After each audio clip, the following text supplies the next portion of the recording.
Daripada surah yang ke-8 Al-Anfal, yang kita nak ambil pengajaran, yang kita sama-sama nak tadabbur, melihat apakah ibrah, apakah tazkirah, apakah yang kita boleh amalkan daripada ayat 73. Setiap hari kita cuba untuk mengambil satu ayat secara berturutan, insya-Allah. Lalu kepada sahabat-sahabat yang ada Al-Quran, mohon jasa baik untuk buka Al-Quran. Kita nak baca dulu ayat ini dan kita nak ambil beberapa hukum tajwid yang kita boleh jadikan sebagai panduan untuk memperbaiki. Lalu ayatnya adalah ayat yang ke-73 surah yang ke-8 Al-Anfal, muka surat 186. Muka surat 186, surah yang ke-8 Al-Anfal, ayat yang ke-73. Ahlan-ahlan kepada sahabat-sahabat yang berada di ruangan komen, sama ada di TikTok, Mami Bunga, Dapur Safi, dan juga yang berada di ruangan Facebook. Kita nak baca dulu ayat ini. A'udzu billahi minasy syaithanir rajim. Bismillahirrahmanirrahim. Ayat 73 surah yang ke-8, muka surat 186. Walladzina kafaru ba'duhum awliya'u ba'd illa taf'aluhu takun fitnatun fil ardi wa fasadun kabir. Sadaqallahul azim.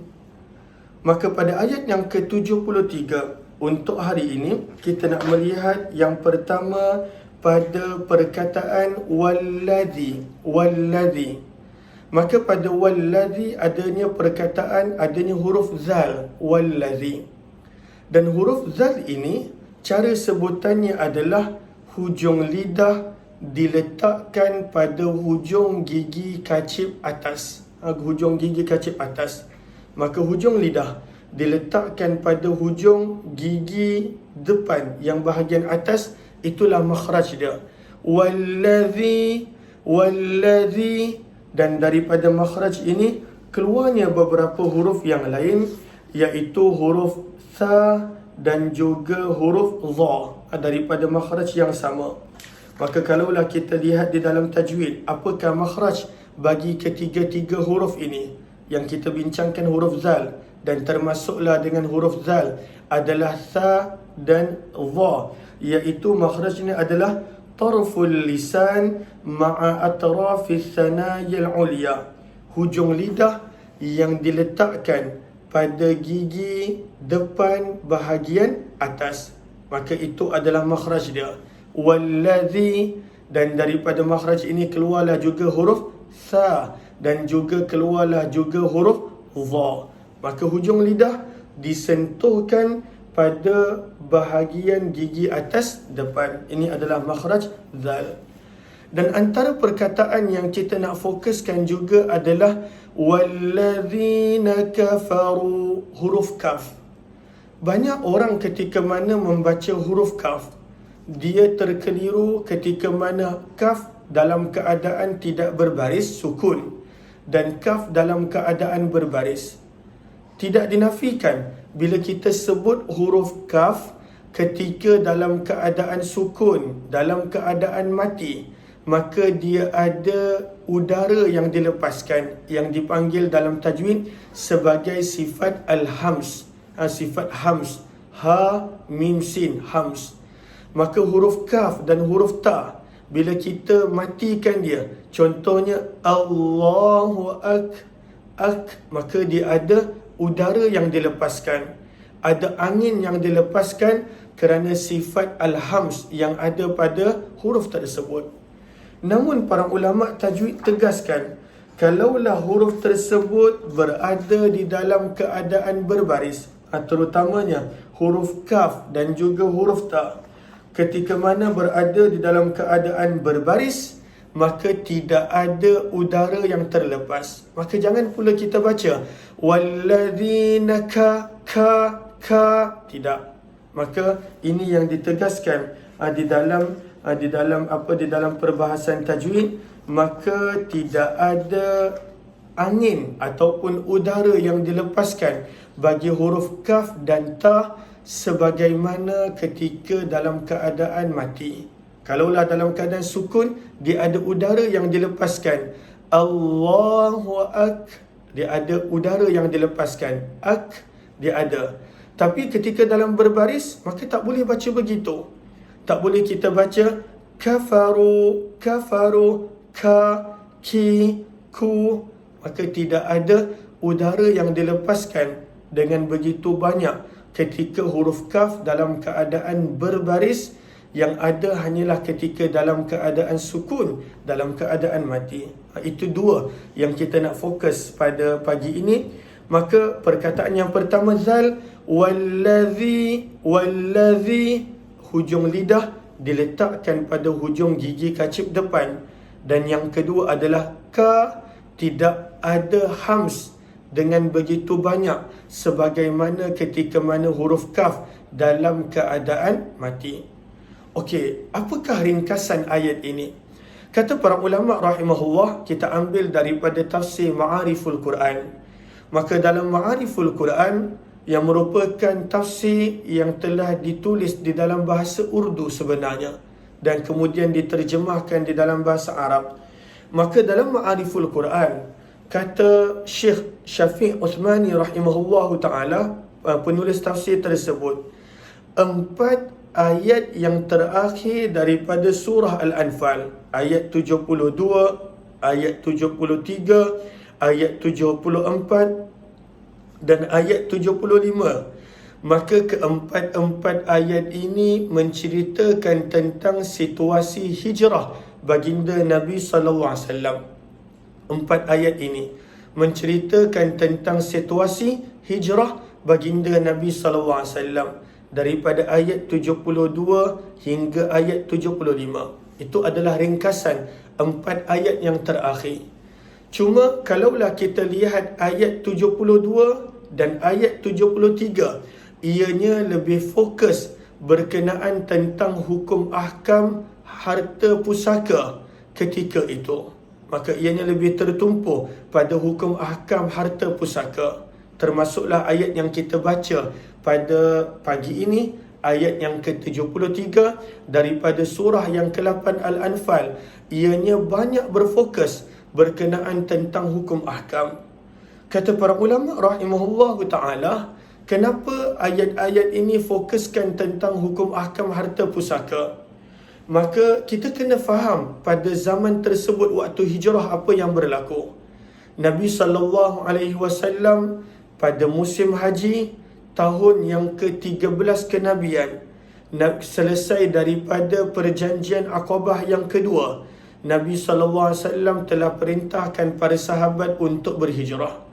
Dan ketika itu semua orang wajib berhijrah. Semua orang berhijrah adalah kewajipan secara individu. Semua orang wajib berhijrah. Maka berpusu-pusulah para sahabat berhijrah, termasuklah baginda Nabi SAW. Nabi telah mulakan perjalanan hijrah Nabi pada bulan kedua, bulan Safar, tahun 14 kenabian, dan Nabi SAW tiba di Madinah pada bulan yang ketiga, iaitu pada bulan Rabiul Awal. Maka itu adalah situasi untuk kita faham apakah maksud ayat 73 ini. Para ulama menjelaskan situasi ketika itu semua para sahabat wajib berhijrah, kecuali yang diberikan kelonggaran. Nanti kita akan baca, kita dah baca pun sebenarnya dalam surah An-Nisa, yang diberikan kelonggaran adalah orang-orang yang tak mampu nak berhijrah. Untuk itu nanti kalaulah ada masa, sahabat-sahabat boleh catat dulu ayat ini, nanti boleh buka, boleh tengok kemudian ayat daripada surah yang keempat, Suratul Nisa. Suratul Nisa pada ayat yang ke-97 dan 98. Ayat 97 dan juga 98 daripada surah yang keempat, di mana orang-orang yang tak mampu berhijrah Allah maafkan. Tetapi selain daripada illal mustad'afina minar rijali wan nisa wal wildan, selain daripada orang yang ada keuzuran, semua orang wajib berhijrah. Semua orang wajib berhijrah. Namun ada juga orang yang tak berhijrah walaupun tidak ada sebarang keuzuran. Sebab itu kita lihat pada ayat 72 yang sebenarnya kita dah baca lama pada tahun lepas, kemudian kita terhenti. Pada ayat 72, Allah menyebut orang beriman akan boleh mewarisi harta pusaka daripada orang beriman yang lain. Dia tak boleh mewarisi harta pusaka daripada orang yang tak beriman dan orang yang tak berhijrah. Lalu kenapa disebut tak berhijrah? Kerana zaman itu semua orang yang tinggal di Mekah wajib berhijrah ke Madinah. Fardu ain, kewajipan individu untuk berhijrah ke Madinah. Lalu kalaulah tak berhijrah, maka terputuslah hubungan, termasuklah hubungan harta pusaka. Dan itu yang kita belajar pada ayat 72. Dan ayat 73 adalah sambungan daripada perkara tersebut. Ayat 73 Allah berfirman, kalau kita lihat terjemahannya, wallazina kafaru, dan orang-orang yang kufur dan ingkar. Kafaru terjemahan asalnya adalah ingkar, enggan. Orang yang enggan, orang yang ingkar. Firman Allah, dan orang-orang yang enggan, orang-orang yang ingkar, mereka tak mahu beriman. Dan boleh juga maksudnya, mereka tidak mahu untuk berhijrah dalam keadaan tidak mempunyai sebarang keuzuran ketika itu. Firman Allah Subhanahu wa taala, ba'duhum, sebahagian mereka, awliya'u ba', adalah menjadi teman, menjadi pelindung kepada sebahagian yang lain. Dan di sinilah sebahagian para ulama tafsir, contohnya Abdullah bin Abbas radhiyallahu taala anhuma, dia terjemahkan perkataan awliya sebagai mewarisi.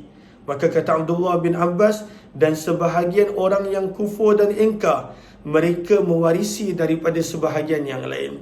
Sebab ketika itu, siapa yang berhijrah, mereka kekal boleh mewarisi antara satu sama lain.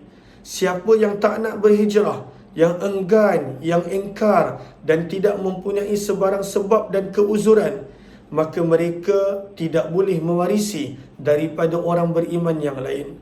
Tapi mereka dah dikira sebagai orang yang tidak beriman bahkan apabila mereka tidak ada sebarang keuzuran. Kalaulah ada keuzuran, maka Allah terima keuzuran mereka. Sebab itu maksud daripada awliya pada ayat ini secara khusus, berdasarkan konteks ayat ini turun, adalah pewarisan. Maka firman Allah, dan orang-orang yang kufur dan ingkar, mereka mewarisi sebahagian mereka daripada sebahagian yang lain. Sebab itu kalau kita lihat ayat sebelumnya, maka syarat-syarat untuk mewarisi antara orang beriman adalah amanu, beriman, hajaru, dan mereka kenalah berhijrah. Kalaulah tak berhijrah, maka tak boleh mewarisi daripada orang beriman yang lain. Maka Allah putuskan hubungan antara para sahabat yang berhijrah dan para sahabat yang tidak berhijrah. Sebab hijrah ketika itu adalah satu kewajipan dan satu tuntutan. Daripada ayat ini, pengajaran yang pertama yang kita boleh dapat, pengajaran yang pertama adalah betapa besarnya hukum berhijrah pada ketika itu. Sangat besar. Setiap orang mesti berhijrah. Setiap orang wajib untuk berhijrah. Kalaulah dia tak berhijrah dan dia tidak ada keuzuran, maka terputus hubungannya dengan orang berhijrah yang beriman. Walaupun keluarga, dia tidak boleh mewarisi daripada orang beriman yang berhijrah. Besarnya hukum berhijrah, kewajipan berhijrah. Dan pada zaman kita, sebenarnya hijrah kita taklah seperti para sahabat. Para sahabat mereka perlu tinggalkan negara, rumah, bahkan keluarga yang tak nak ikut, mereka perlu tinggalkan. Apakah hijrah kita? Hijrah kita adalah perlu meninggalkan maksiat dan dosa. Maka kita perlu untuk berhijrah. Sebagaimana para sahabat berhijrah, Allah hargai pengorbanan mereka. Sebenarnya setiap daripada kita ada hijrah juga, tetapi hijrah kita adalah meninggalkan maksiat dan dosa. Namun ayat ini kita belajar bagaimana setiap orang beriman ketika itu diwajibkan untuk berhijrah bersama dengan baginda Nabi sallallahu alaihi wasallam. Pengajaran yang kedua juga kita boleh belajar daripada konteks ayat ini, betapa besarnya pengorbanan yang diminta daripada para sahabat. Sangat besar pengorbanan mereka. Kena tinggalkan keluarga yang tak nak berhijrah, kena tinggalkan rumah yang mereka dah bina, kena tinggalkan kampung halaman yang mereka cinta, kena tinggalkan teman-teman yang dah membesar bersama, kena tinggalkan semua pekerjaan yang ada, perniagaan yang ada, semata-mata kerana Nabi SAW, Allah dan agama. Besar pengorbanan para sahabat radhiyallahu ta'ala anhum ketika itu. Maka itu juga yang kita boleh dapat daripada konteks ayat ini. Sebab itu Allah berfirman, orang yang enggan, orang yang ingkar, orang yang tak nak berhijrah, mereka ini layak menjadi pewaris dan menjadi peneman kepada orang yang tak beriman yang lain. Allah tegur mereka, Allah beri amaran kepada mereka, seperti yang kita dah sebut sama juga dalam surah An-Nisa pada awal pertemuan tadi.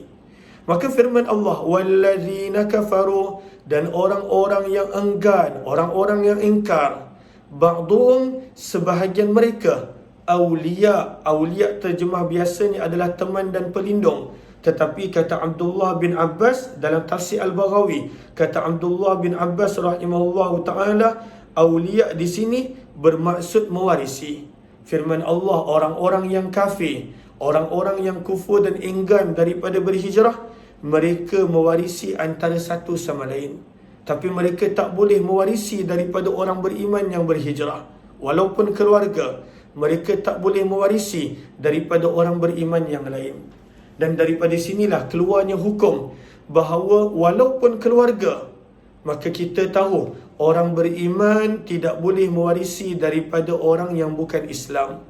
Orang yang bukan Islam tidak boleh mendapat warisan daripada orang Islam. Walaupun keluarga, walaupun anak ayah, walaupun anak bersama dengan ibu, walaupun siapa pun, kerana syarat pewarisan seperti yang ayat 73 dan 72 sebutkan adalah mesti berada dalam agama yang sama. Maka daripada sini juga keluar pengajaran yang ketiga, bahawa kalaulah dalam hubungan kekeluargaan tersebut, maka ikutkan hubungan keluarga sepatutnya dapat harta pusaka. Tetapi kalaulah ada yang Islam, ada yang tidak, maka tidak boleh mewarisi di antara satu sama lain. Maka inilah hukumnya, inilah ketetapan Allah Subhanahu wa ta'ala. Dan orang apabila tidak mengikut ketetapan Allah, tidak mahu mengikut ketentuan Allah, tidak mahu mengikut apa yang disuruh dan dilarang oleh Allah, maka apa yang bakal berlaku? Firman Allah pada hujung ayat 73, illa taf'alu, firman Allah, jika kamu tidak melaksanakan apa yang Allah suruh. Orang beriman hanya boleh mewarisi daripada orang beriman. Orang beriman adalah awliya, adalah pelindung kepada hanya orang beriman. Orang yang tak beriman boleh mewarisi hanya daripada yang tak beriman. Dan orang yang tak beriman sentiasa adalah pelindung antara satu sama lain. Firman Allah, illa taf'alu, sekiranya kamu tidak melakukan seperti itu. Illa taf'alu ada beberapa maksud, tapi kita nak ambil hanya 3. Yang pertama, illa taf'alu, sekiranya kamu tidak melakukan apa yang disuruh dan dilarang oleh Allah, kita tak buat. Allah dah suruh A, kita tak buat. Allah dah suruh ini, kita tak buat. Allah dah suruh itu, kita tak buat. Illa taf'alu, sekiranya kamu tidak melakukan apa yang diperintah oleh Allah. Dan dalam suratul Anfal ni sendiri, banyak hukum ahkam yang Allah dah sebut. Ada hukum ahkam tentang pembahagian harta pusaka, ada hukum ahkam tentang mentaati Allah, ada hukum ahkam di dalam bab peperangan untuk mentaati pemimpin, ada hukum ahkam mengelakkan daripada perpecahan, ada banyak. Maka firman Allah, kalaulah kamu tidak melakukan apa yang diperintahkan oleh Allah, dan dilarang oleh Allah. Itu satu maksud. Illa taf'aluh, maksud yang pertama, tidak melakukan apa yang disuruh oleh Allah dan tidak meninggalkan apa yang dilarang oleh Allah. Itu maksud yang pertama. Sebahagian para ulama tafsir menyebut illa taf'alu bermaksud apabila kamu tidak mengikut secara khusus perintah tentang harta pusaka. Allah dah tetapkan siapa yang boleh dapat harta pusaka, siapa yang tak boleh. Dan antara orang yang tak boleh adalah berlainan agama, Islam dengan yang bukan Islam, maka tak boleh dapat harta pusaka walaupun ada hubungan keluarga. Maka pandangan yang kedua adalah illa taf'aluh, sekiranya kamu tidak melakukan dalam melaksanakan hukum ahkam berkenaan tentang harta pusaka. Maka apakah jawapan dia? Kejap lagi kita baca. Maka itu pandangan yang kedua. Pandangan yang ketiga, ada sebahagian para ulama tafsir, contohnya dalam Ibnu Katsir, menyebut illa taf'aluh. Apakah maksud sekiranya kamu tidak melakukan itu? Melakukan apa? Allah dah sebut pada ayat 73, orang kafir, orang yang tak beriman, mereka sentiasa menjadi pelindung, penolong antara satu sama lain. Orang yang beriman adalah sepatutnya menjadi pelindung, penolong sesama orang beriman. Innal ladzina amanu wa hajaru wa jahadu bi amwalihim wa anfusihim fi sabilillahi wal ladzina awaw wa nasaru ulaika ba'dhum awliya'u ba'd. Daripada perkataan awliya, awliya bermaksud tolong, melindungi, membantu. Maka Allah dah tegaskan orang beriman kena tolong, kena bantu, kena melindungi orang beriman yang lain. Kenapa? Sebab orang yang tak beriman, mereka saling menjadi penolong dan pelindung antara sesama mereka. Tapi kalaulah kita tak buat, kita tak tolong orang beriman yang lain, kita tak melindungi orang beriman yang lain, seperti yang kita nampak di zaman kita, berlaku di Palestin, berlaku di Yaman, berlaku di Syria, berlaku di Rohingya, berlaku di Sudan, yang mana orang Islam sedang disakiti dan umat Islam yang lain mereka pilih untuk berdiam diri. Sebab zaman kita dah dipisahkan semangat Islam dengan sempadan warga negara, dah dipisahkan. Pada zaman kerajaan Osmaniyah tak ada seperti itu. Pada zaman kita dalam tempoh 100 tahun kebelakangan ini dah dipisahkan. Tak perlu tolong kerana warga negara berbeza. Masing-masing dah disempadankan dengan kewarganegaraan. Kalaulah dulu lebih kepada Islam, orang Islam, awliya akan tolong orang Islam yang lain, akan lindungi orang Islam yang lain, akan bantu orang Islam yang lain. Sebaliknya, kalaulah tidak dilakukan, illa taf'aluh. Sebab itu firman Allah, sekiranya kamu tidak melakukannya. Melakukan apa? Pandangan yang ketiga, kamu tidak menolong orang Islam lain, kamu tidak melindungi orang Islam lain, kamu tidak membantu orang Islam yang lain. Maka apakah yang bakal berlaku? Firman Allah di hujung ayat 73, takun fitnah, pasti akan berlaku fitnah. Apakah maksud fitnah di sini? Bermaksud kekacauan, bermaksud kebinasaan. Illa taf'aluhu takun fitnah. Apabila, kan kita dah sebut illa taf'alu mempunyai 3 makna. Manusia tidak melaksanakan perintah Allah. Maksud yang kedua, manusia tidak mengikuti perintah Allah dalam hukum ahkam berkenaan tentang warisan dan juga harta pusaka. Makna yang ketiga, umat Islam tidak menolong, melindungi, membantu umat Islam yang lain. Apa yang bakal berlaku? Takun fitnah. Maka akan berleluasanya fitnah. Fitnah bermaksud kekacauan, kebinasaan. Maka Allah akan datangkan ujian-ujian, musibah, bencana. Apabila umat Islam tidak melaksanakan perintah Allah, umat Islam tidak tolong menolong sesama umat Islam yang lain. Dan itu yang berlaku zaman kita. Dah lebih 100 hari di Gaza, dan tak banyak yang kita mampu buat, tak banyak. Dan kita hanya mampu buat apa yang kita mampu buat sebagai rakyat biasa. sebagai orang biasa. Tapi dah 100 lebih hari, lebih daripada puluhan ribu. Itu baru dalam satu tempoh. Tapi mereka dah 75 tahun. Kalau dekat Syria dah berapa tahun, dekat Yaman berapa tahun, dekat Sudan, dekat Rohingya, di mana juga umat Islam kebanyakannya ditindas.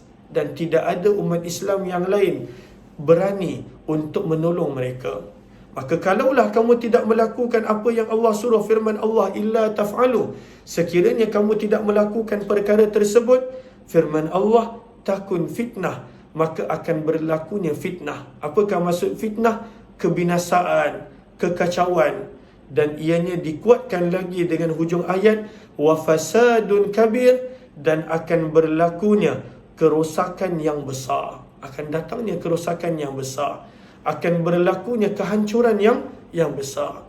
Maka inilah ayat 73 yang mana kita patut mengambil pengajaran daripadanya, dan kita patut untuk menolong saudara-saudara kita yang lain mengikut kemampuan kita, kerana kita tak sepatutnya dipisahkan dengan warna kulit. Kita tak sepatutnya dipisahkan dengan persempadanan negara yang direka-reka dan dibuat. Ini sebenarnya adalah direka-reka. Nak menjadikan umat Islam tidak menolong umat Islam yang lain. Maka diwujudkan negara, diwujudkan persempadanan. Padahal kalau kita tengok 100 tahun yang dulu, ketika pada zaman Uthmaniyah, pada zaman Abbasiyah, pada zaman Umayyah, walaupun teruk macam mana sekalipun seseorang khalifah dan pemimpin tersebut, tetapi apabila berlakunya penindasan terhadap Islam oleh musuh-musuh Islam, maka mereka bangkit untuk bantu dan menolong. Moga Allah Subhanahu wa taala kembalikan kegemilangan kepada Islam. Inilah ayat 73 secara ringkasannya. Insya-Allah kita akan sambung ayat 74 esok. Mudah-mudahan adanya manfaat dan kebaikan. Terima kasih kepada semua, sama ada yang berada di TikTok ataupun yang berada di Facebook. Saya harap kita dapat teruskan ini dengan istiqamah setiap hari jam 8.30 pagi untuk tempoh lebih kurang 30 minit. Mudah-mudahan kita dapat kembalikan semula live Hayati Quran kita, sebab sebenarnya kita dah mula daripada Al-Fatihah. Kita dah mula daripada Al-Fatihah dan dah sampai pun muka surat 186. Mudah-mudahan Allah terima pertemuan kita. Terima kasih banyak-banyak kepada yang beri gift, yang bantu komen, yang bantu share, kongsi dan sebar luaskan. Kita sambung esok insya-Allah. Assalamualaikum warahmatullahi wabarakatuh.